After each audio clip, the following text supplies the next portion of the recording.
I also get now why people stay in relationships too long, because money makes things stickier. Like, I feel like I stayed in that relationship 3 months too long just because I didn't want to get a bad return on my money because dating is such a terrible investment. Which made me think, like, I can't believe we just run around spending money on relationships that we don't know is gonna work out. It's a terrible investment. I feel like there should be some kind of insurance in place to protect us. Like, I feel like dating should be like checking into a hotel, okay? You and I are gonna start dating. As soon as we start dating, you have to put your credit card down. 3 months later, if you wanna break up, I'll be like, all right, well, let's look at your bill.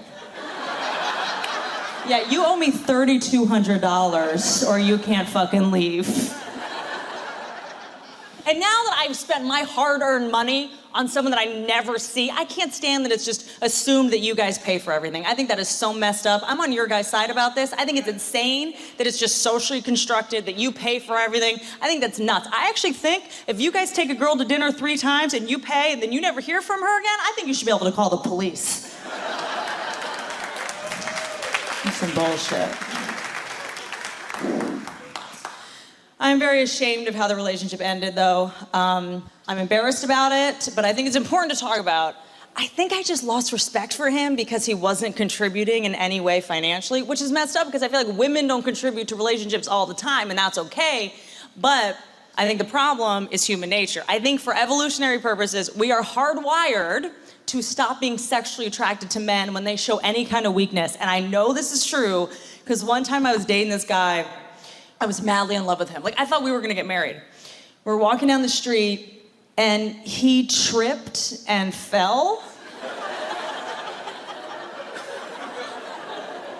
And I instantly fell out of love with him. I couldn't, like, I was embarrassed to even be near, like, I was disgusted by him. Like, my primal brain was like, no, he is not a provider. He cannot protect you. He's a danger to you and the whole tribe. The whole species is in trouble. It's cold-blooded, man. Cold-blooded. I love that women have money now. It's so cool.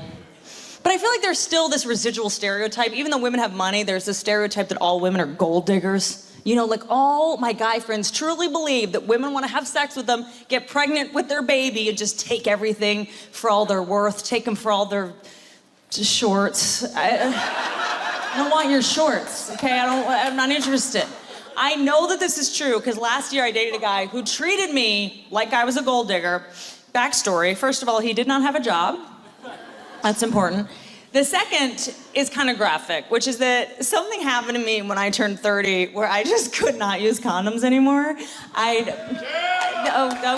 well, that's really aggressive.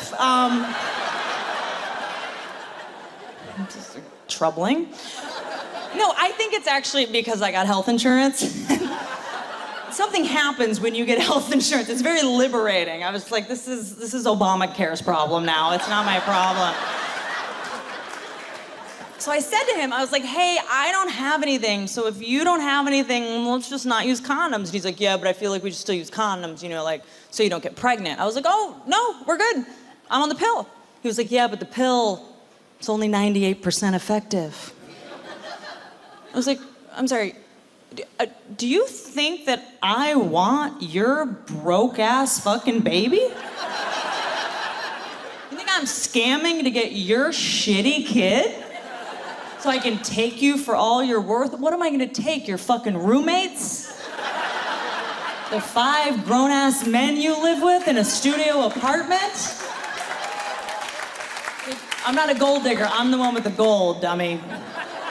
Okay, trust me, if I got pregnant with your child, my lawyer would come over and he would terminate that shit himself. Okay, we're good. We're fine. Ridiculous. I don't want a white baby. What am I gonna do with a white baby? That's embarrassing. I like to think I'm a little more successful than that. It's hard to talk about this stuff without sounding self-righteous. That's my nightmare. I'm trying to not sound self-righteous about all this because it's my pet peeve when people are self-righteous in conversations. And I try to remember, though, that when someone's self-righteous, it usually just means they care so much about something that they become an asshole, right? I do it. I'm guilty. I am guilty. I am very into animal advocacy. And, oh, thank you. Oh, that's very nice. And I don't have kids. What else am I going to do? There are times when I am so passionate about protecting an innocent animal that I will be a jerk to a human. It happens kind of a lot. And recently, I saw a stray dog at this huge intersection in Los Angeles, and nobody was stopping. Nobody was stopping, so I pull over, and I can see that it's a little tiny puppy. I know! And I could tell it was in really bad shape, okay? So I get out of my car, and this guy yells at me. He's like, "You dumb bitch!" And I was like, "Fuck you!" So I'm like screaming at all these people, and I finally get like 12 lanes to stop. And I get closer to this puppy, and I get closer and closer to this little tiny puppy, and I see that this little tiny puppy is a trash bag.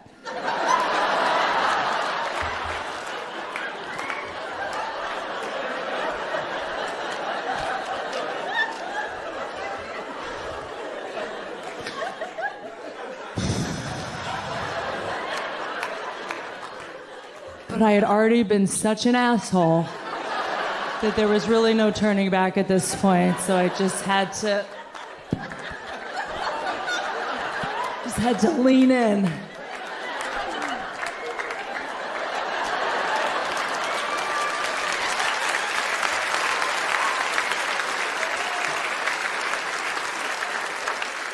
And that's how I got tetanus.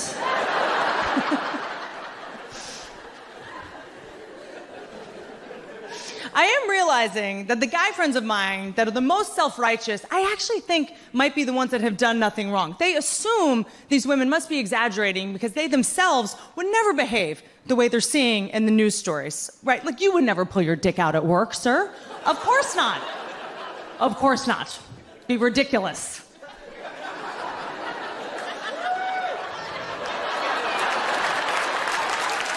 It would be crazy for you to do that. That'd be an insane thing to do. But you have that one friend you can totally see doing that shit. What's his name? Jeffrey. Anyone that goes by Jeffrey instead of Jeff is a fucking asshole. He likes to waste people's time with his full name. Jeffrey, that's who we're talking about, right? And I try to remind my guy friends, we're not attacking you. You have to remember that the world is a little more dangerous for us because of the Jeffreys of the world. Like, we have to take a class to learn how to go outside, right? Has anyone ever taken a self-defense class before? Okay, yeah, that's a lot. Wow, okay. Like 25 women, the rest are dead. Okay. I took a self-defense class in my 20s, and I think we could maybe update the tactics a little bit. I remember the tactics she told me I physically can't even execute. She was like, if your attacker gets you on the ground, gouge his eyes out. What the fuck? I can't even open a package from Amazon without getting a paper cut. I can hardly get a straw in a Capri Sun, so not sure this tactic is for me. None of it was pragmatic. She said to us, never get in an elevator with a man. Bitch, have you ever had a job? You ever seen an office building before? It's basically a bunch of elevators full of men. If I didn't get in an elevator every time a man was in it, I would just constantly look like I was trying to get into a double dutch game.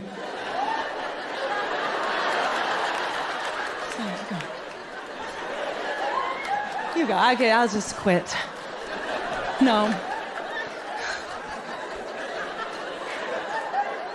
We have to be able to get into elevators with men. We have jobs now. But I know that's a very sketchy thing to do, and I know it could be dangerous. So now, when I get in an elevator with a man, I just try to make myself as unattractive as possible.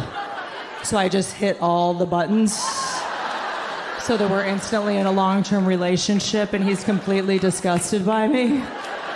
I'm like, you want me, you got me for 36 more floors.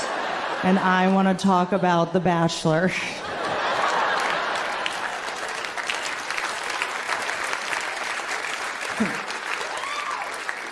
I used to carry mace. I don't carry mace anymore because I find the packaging way too patronizing. When you try to buy mace as a woman, they try to sell you mace in a pink bottle. I'm trying to look scary. I'm trying to look menacing. Don't give me something that looks like a toy out of Dora the Explorer's backpack. Like, swiper, no swiping. Don't even think about that. Or the vibe I'm going for. A lot of my girlfriends talk about how when they walk to their car, they put a key in between their fingers. Yeah, but they don't even make metal car keys anymore. Okay, the new car keys are those little plastic, little remotes, so that's a conspiracy. Think about that shit for a minute. The one weapon we have has been taken from us. So now I gotta use my mailbox key like an asshole. A little shitty Wolverine. Could you come forward a fucking inch? Little shitty Wolverine. Just kind of tickling my attacker at this point. Just kind of delicately caressing him. Just kind of bringing him to climax at this point. You look like a villain in an 80s movie, it's just FYI. It's no joke out there. It's no joke. I have a girlfriend, she carries a taser with her. But Google taser for women, it's even more insulting. They try to sell you a taser that looks like a tube of lipstick. It's disguised as a tube of lipstick. It's supposed to like fool your attacker. The only person that's gonna fool is fucking me. Not falling for that racket. I argue the best weapon against an attacker, not lipstick taser, not taser, just regular lipstick, red lipstick. Put it in your back pocket anytime a guy's hovering, creeping around, just take it out and just start putting it on. Just like, is that what you want?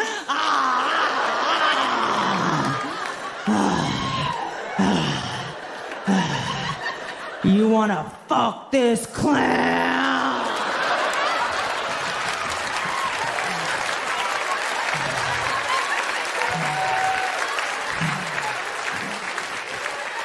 Sometimes you just gotta out-weird your attacker.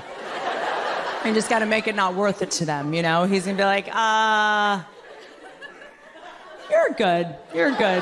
You run along, you have a good night. Leave it, she's one of us, leave it.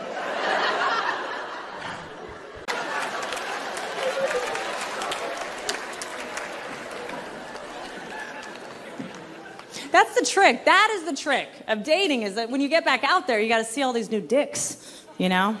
I know, it's a lot. Like when you live with someone for a while or you're married, you get used to their dick, you know? It's like it grows on you. It's like a basset hound. Like it's ugly, but it's yours. You know? They'll come over to be like, hey, what are you doing?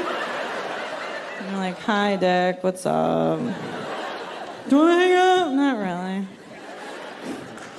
But when you're single, man, you gotta see all these new dicks, you know? You gotta really get in there, you know? But the problem is when you see a new dick, every new dick's a whole new set of WebMD searches. You know, you gotta inspect the new ones. You gotta make sure everything's legit. You gotta make sure everything's, you know, safe, you know? But the problem is when you get that close to a dick, you're that close to a dick. And you know what happens when you're that close to a dick.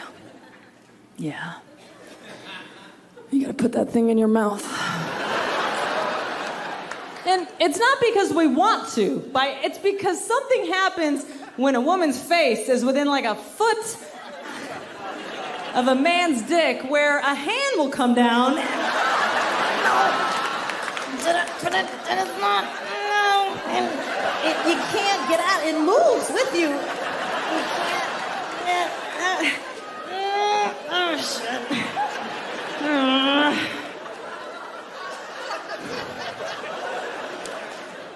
Fine. That is so rude. Man. I don't mean to be mean about it. I just feel like you guys don't see it from our perspective. You know, you don't see what we see. You know, we got to see this super weird transformation happen that is so creepy, you know. Here's the thing. Anything that changes in shape, size, and color without your permission is a little fucking weird. You know? Like, from our point of view, it is terrifying. Like, this is what it looks like from our point of view, just so you guys know. Okay. They'll start out just hanging, chilling. You're touching it. And